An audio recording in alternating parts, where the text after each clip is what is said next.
Pemirsa, kita lanjutkan diskusi. Pak Setio, bagaimana kemudian pengaruh cuaca hari ini dalam pantauan hilal yang dilakukan di sejumlah daerah? Ada 120 titik pantauan.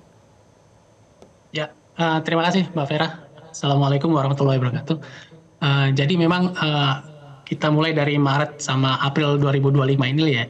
Jadi periode Maret-April sendiri berdasarkan pantauan BMKG, curah hujan sendiri masih berada pada kategori tinggi ya, hingga sangat tinggi. Artinya curah hujan berkisar antara 300 sampai 500 mm per bulan. Ini bisa terjadi di beberapa wilayah, baik di Sumatera, Jawa, Kalimantan, Sulawesi, Nusa Tenggara maupun di Papua. Jadi sebenarnya dampak cuaca ini dipengaruhi oleh aktifnya MGO dan gelombang atmosfer, yaitu Rossby, Ekuator, dan Kelvin yang diprediksi masih aktif sampai dengan dasarian pertama di April 2025 ini. Demikian Mbak Vera.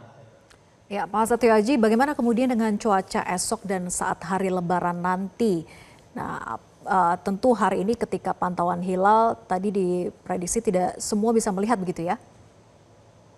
Ya, sebenarnya untuk cuaca BMKG sendiri mendukung memberikan informasi cuaca untuk lokasi pengamatan hilal yang dilakukan bersama dengan Kemenak ya. Jadi berdasarkan informasi yang kami analisa, sebenarnya untuk sampai dengan tanggal 2 April 2025 sendiri, secara umum cuacanya masih berpotensi hujan ringan hingga sedang ya. Artinya potensi hujan itu mungkin bisa terjadi di lokasi pengamatan hilal. Namun demikian untuk kalau misalnya Lebarannya jatuh di tanggal 31, artinya untuk beberapa lokasi khususnya saat pelaksanaan sholat Id sepertinya masih cukup terang ya, artinya tidak terjadi hujan. Mudah-mudahan.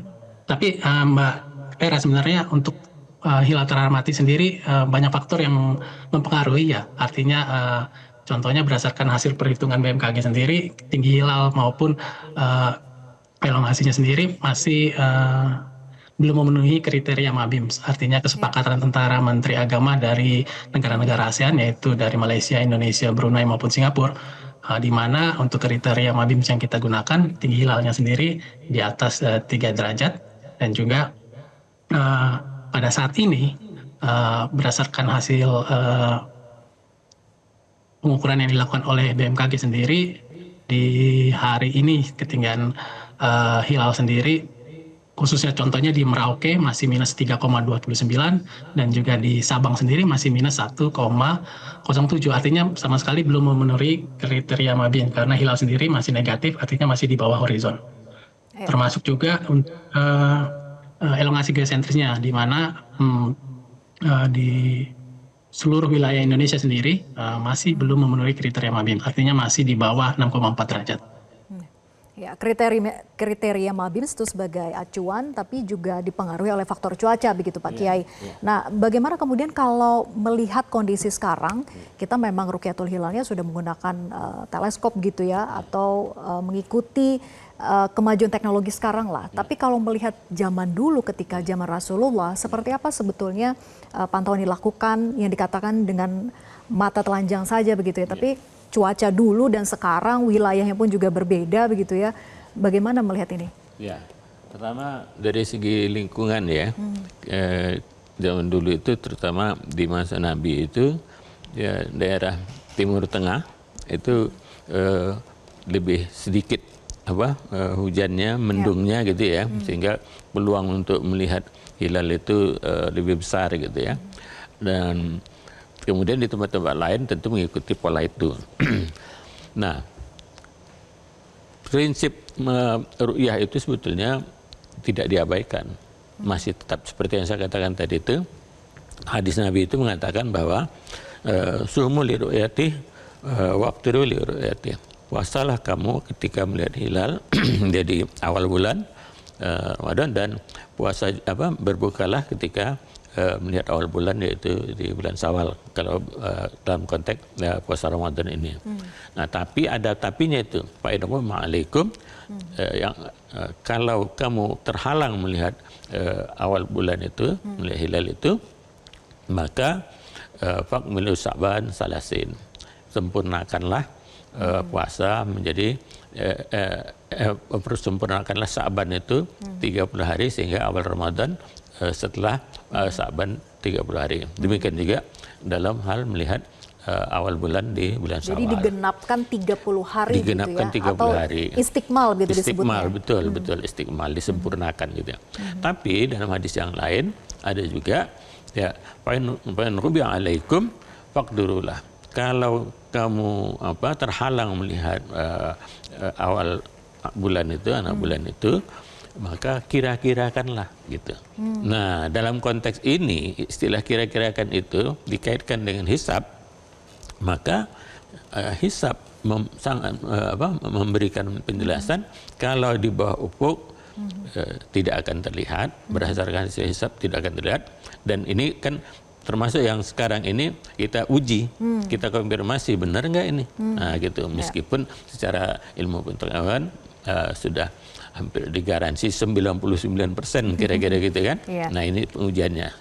Yang istilah Prof. Thomas tadi itu edukasi ya bagi kita semua. Nah kalau dengan cara ini apalagi yang disebut Mabim tadi harus visible ya, bisa dilihat bulan itu kalau mau menggunakan metode ru'yah itu. Nah dalam hitungan hisab itu belum mungkin dilihat. Bahkan kriteria Mabim baru meskipun sudah di atas ufuk, baru mungkin dilihat itu kalau sudah 3 derajat tingginya di atas ufuk. Gitu. Nah begitu. Jadi untuk konteks ini maka sangat mungkin perkiraan kita bahwa tidak akan terlihat bulan di seluruh wilayah Indonesia. Nah, ini tinggal konfirmasi nanti. Tinggal konfirmasi lagi gitu. nanti pada saat penentuan sidang isbat nanti gitu ya. Kalau itu terjadi maka nanti sepakat semuanya bahwa puasa digenapkan menjadi 30 hari sehingga besok kita masih puasa gitu. Baik. Nah, saya kemudian kembali ke Pak Setio Aji. BMKG sebelumnya sudah memprediksi begitu ya bahwa adanya cuaca ekstrim yang puncaknya terjadi pada 29 Maret 2025. Nah, bagaimana kemudian melihat wilayah mana saja yang perlu diwaspadai terkait dengan cuaca ekstrim ini, mengingat juga banyaknya pemudik yang menggunakan kendaraan pribadi?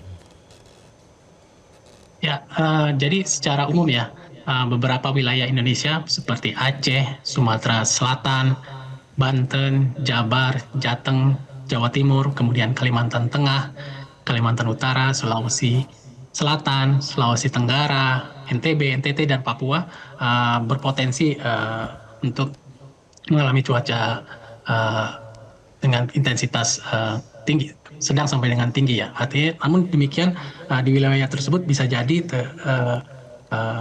terjadi fenomena cuaca ekstrim sehingga kepada masyarakat pengguna jalur mudik untuk lebih berhati-hati ketika sedang sedang berkendara atau sedang melakukan perjalanan di sana.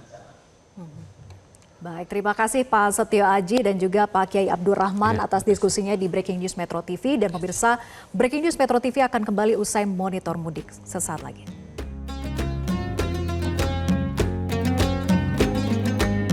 Download Metro TV Extend sekarang.